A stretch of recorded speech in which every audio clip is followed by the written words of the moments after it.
Ya halo semuanya, balik lagi bareng gue Vian Rafe. Dan seperti biasa di video kali ini gue bakalan lanjutin alur cerita yang sebelumnya pernah gue upload. Dan gak kerasa juga gue udah sampai ke session 11 dari alur cerita Benua Kaisar yang pernah gue bawain.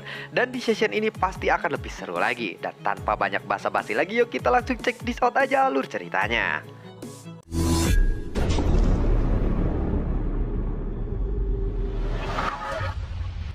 Di episode sebelumnya, setelah Xiaoyan berhasil memurnikan Zhu Yuan Bondan dan juga menjualnya, terjadi kegemparan di aliansi dewa, terlebih tepatnya di Pavilion ke-9 ini.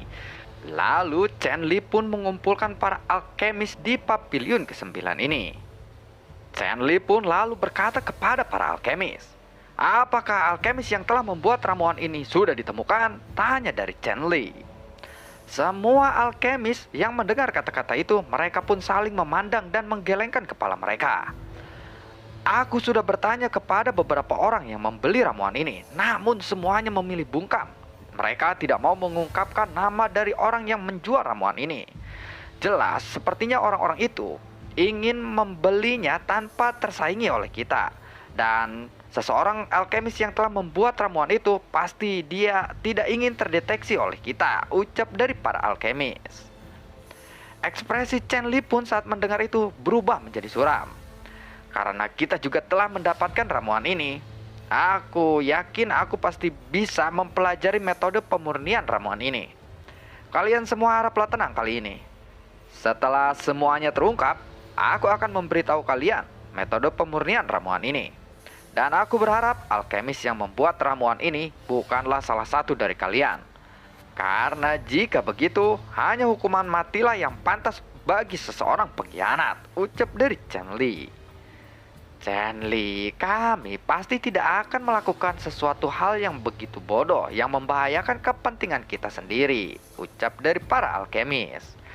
Baiklah kalau begitu, kalian semua silakan kembali dulu. Aku akan memecahkan metode pemurnian ramuan ini dengan sesegera mungkin, ucap dari Chen Li. Dan setelah semua orang pergi, Chen Li pun mulai duduk.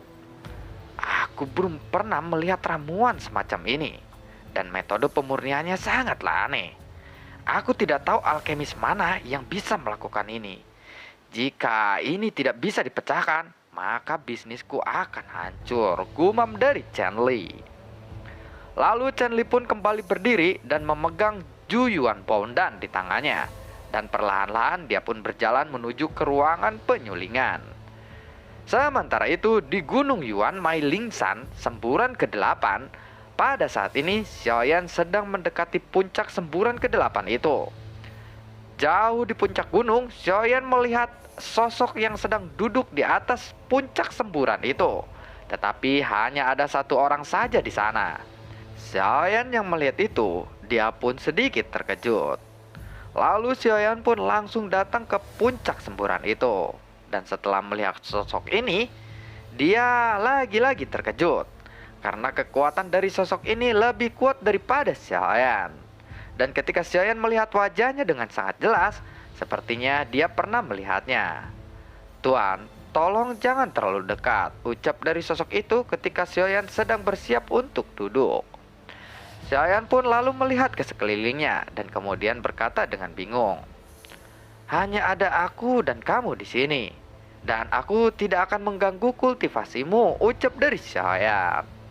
Sosok itu lalu kemudian membuka matanya secara perlahan dan menatap ke arah Xiaoyan. Xiaoyan dan orang itu pun saling memandang untuk sesaat. Apakah kamu adalah orang baru?" tanya dari sosok itu.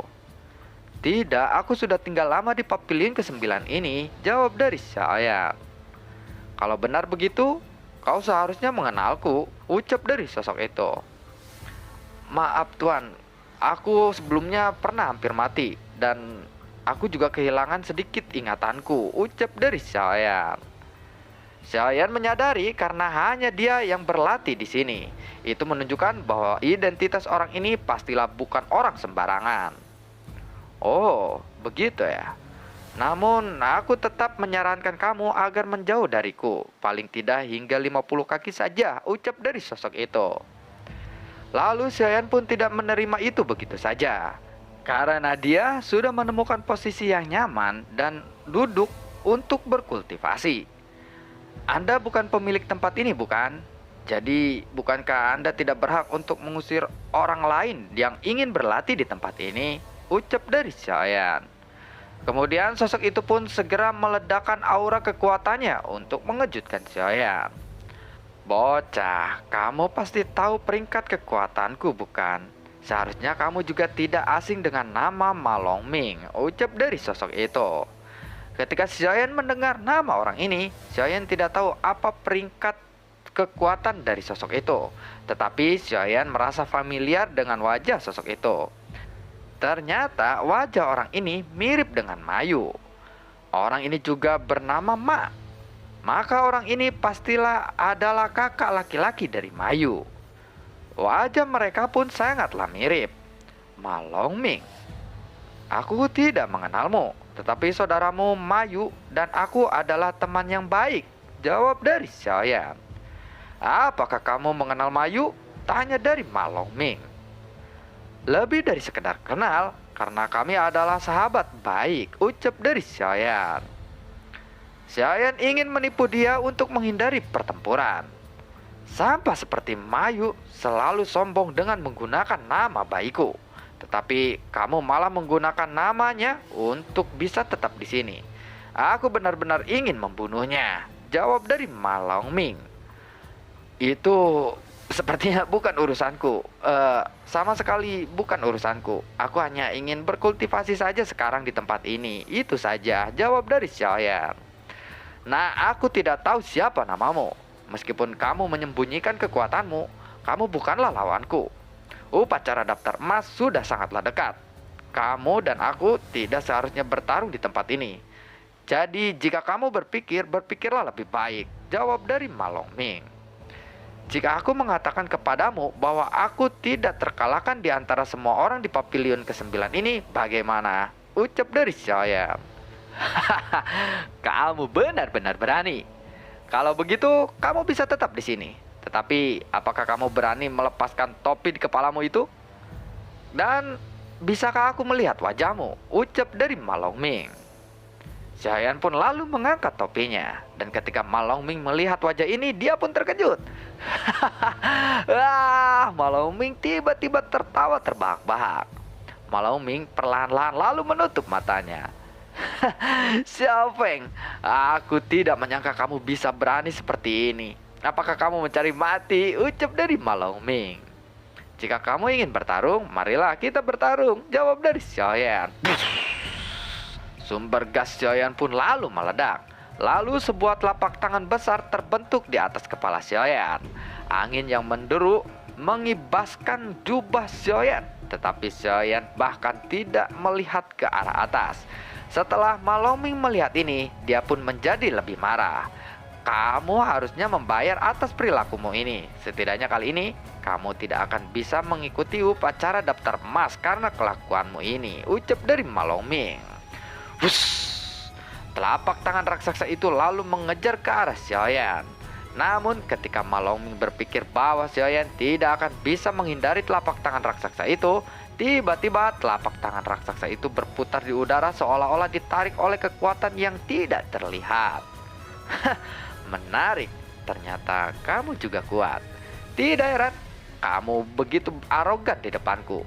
Kali ini aku akan memukulmu dengan sangat serius, ucap dari Ma Longming.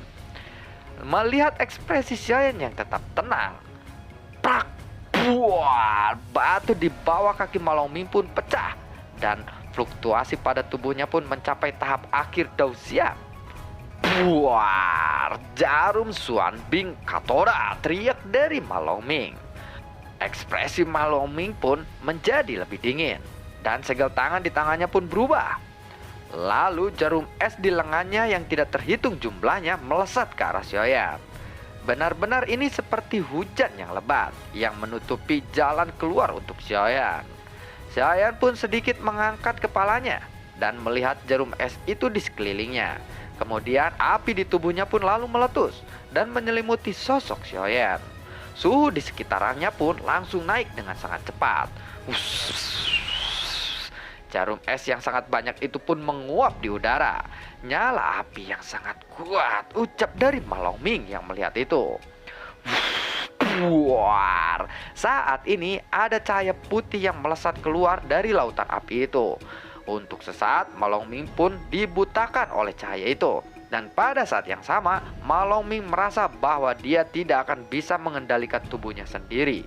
Ma Longming benar-benar terkejut oleh kemampuan Xiao Feng kali ini. Jika kamu bertekad untuk bertarung, aku akan bertarung sampai mati. Tetapi lebih baik kita jangan bertarung sekarang. Kita pasti akan memiliki kesempatan bertarung. Lagi pula dalam upacara daftar emas, pastilah kita pasti akan bertarung. Jadi mengapa kita harus repot-repot bertarung di sini? Ucap dari Ma Longming. Namun Xiaoyan masih duduk terdiam. Xiao Feng, aku tidak tahu metode aneh apa yang kamu gunakan. Tetapi jangan khawatir, aku pasti bisa menantangmu di upacara daftar emas nanti. Ucap dari Ma Longming lagi. Setelah itu lalu tidak ada dialog lagi. Xiaoyan pun lalu tenggelam di dalam kultivasinya. Dan Ma Longming pun sama melanjutkan kultivasinya. Saat semburan ke-8 ini meletus, Xiaoyan telah menelan ramuan Juyuan Baondannya. Dan sumber gas keabadian dari semburan itu pun terus-menerus tersedot ke dalam tubuh Xiaoyan. Namun sumber gas ini tampak tidak ada habisnya. Tidak peduli seberapa kuat Xiaoyan menyerap sumber gas keabadian itu. Lalu singkat cerita 3 bulan pun telah berlalu. Dan dalam 3 bulan ini Xiaoyan telah mengambil atau menggunakan 50 botol ramuan Juyuan Baondannya. Xiaoyan akhirnya membuka matanya dan kekuatan di tubuhnya pun jauh lebih kuat. Namun dia belum naik level sama sekali. Aku sudah menyerap begitu banyak sumber gas keabadian. Tetapi kenapa aku belum menerobos juga, gumam Xiaoyan di dalam hatinya. Tanpa ramuan yang tersisa, Xiaoyan pun berdiri secara perlahan. Ma Longming yang duduk tidak jauh dari Xiaoyan pun tiba-tiba membuka matanya dan menatap ke arah Xiaoyan. Namun kali ini Xiaoyan mengabaikannya. Pada saat ini tatapan Xiaoyan sedang melihat ke arah semburan ke-9. Sebelum Xiaoyan merasa bahwa ada perasaan yang familiar dengan semburan ke-9 itu, dia tidak bisa mengatakan apa-apa. Tetapi setelah datang ke sini, rasa familiar itu pun menjadi lebih kuat. Semburan ke-9 yang lebih tinggi dari gunung semburan ke-8 ini, sekarang ramuan Juyuan Baondannya pun telah habis. Dan Xiaoyan sepertinya berencana untuk pergi ke arah letusan ke-9. Dan dia pun berencana untuk menjelajahi gunung berapi di tempat ini. Xiaoyan lalu berjalan lurus menuju ke arah semburan ke-9. Ketika Ma Longming melihat itu, dia pun terkejut. Pria itu benar-benar gila. Semburan ke-9 itu terlarang. Apakah dia tidak tahu dengan itu? Gumam dari Ma Longming yang melihat Xiaoyan. Jelas, Xiaoyan tentu saja tidak tahu tentang hal itu. Bodoh sekali. Setelah dia memasuki semburan ke-9 itu, dia pasti tidak akan bisa melihat apapun. Dia akan mati dengan menempuh perjalanan itu, ucap dari Ma Longming. Setelah berbicara seperti itu, dia pun lalu menutup matanya kembali dan melanjutkan pelatihannya. Di sisi lain, Xiaoyan yang menuju untuk melanjutkan perjalanannya ke semburan ke-9, Xiaoyan terus mendaki ke arah atas. Meskipun ia tidak bisa terbang, kaki Xiaoyan sangatlah kuat. Tetapi ketinggian semburan ke-9 ini setidaknya 2 kali lipat lebih tinggi daripada semburan ke-8. Setelah menghabiskan 2 hari penuh, Xiaoyan pun akhirnya melihat di puncak gunung. Ketika dia melihat ke arah bawah, dia tidak bisa lagi melihat apa-apa karena terlalu tinggi. Tubuh Xiaoyan pun terlihat seperti menembus awan dan akhirnya ia pun telah mencapai puncak gunung. Sumber energi yang sangat kuat di sekitarnya pun membuat darah Xiaoyan berdetak sangat kencang. Sama sekali tidak ada penghalang di sekitarnya, hanya ada kabut tebal yang menyelimuti sekitarnya. Xiaoyan lalu bergerak maju secara perlahan dan tampak sangat waspada kali ini. Ada sumber gas keabadian yang kuat di sini. Mengapa Ma Longming tidak memilih semburan ke-9 ini? Dia lebih memilih di semburan ke-8. Pastilah semburan ke-9 ini memang memiliki tekanan yang sangat kuat. Apalagi dibutuhkan waktu 2 hari untuk mencapai puncak ini. Maloming seharusnya punya cukup waktu, tetapi dia tidak kemari. Maka dari itu, bahwa semburan ke-9 ini pasti memiliki sesuatu yang tersembunyi. Soal apa yang menyebabkan Malongming tidak ke sini, Xiaoyan pun tidak tahu dengan pastinya. Tetapi perasaan yang familiar lah yang telah membuat Xiaoyan merasakan harus datang ke tempat ini. Xiaoyan baru saja mengambil 2 langkah, dan pemandangan di sekitarnya pun tiba-tiba berubah. Xiaoyan tiba-tiba merasakan sakit kepala. Namun pada saat yang sama, beberapa gambar aneh muncul di pikiran Xiaoyan. Gambar di pikirannya ini adalah puncak gunung. Tetapi dalam gambar yang dilihat oleh Xiaoyan, ada banyak orang yang berdiri di sana. Gambar itu semakin lama semakin jelas. Xiaoyan melihat ada seseorang gadis kecil yang berusia 5 atau 6 tahun saja. Di depannya ada pria setengah baya, dan orang itu terlihat terengah-engah. Suasana itu benar-benar sangatlah hangat. Banyak canda tawa yang terlihat oleh Xiaoyan.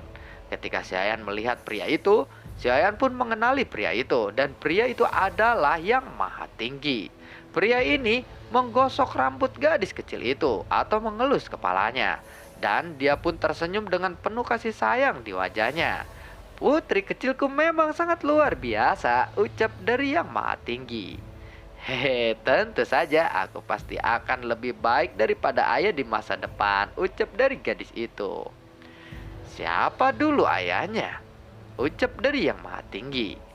Ya, siapa dulu anaknya? Ucap dari si gadis kecil. Namun gambar yang menyenangkan itu tiba-tiba berakhir.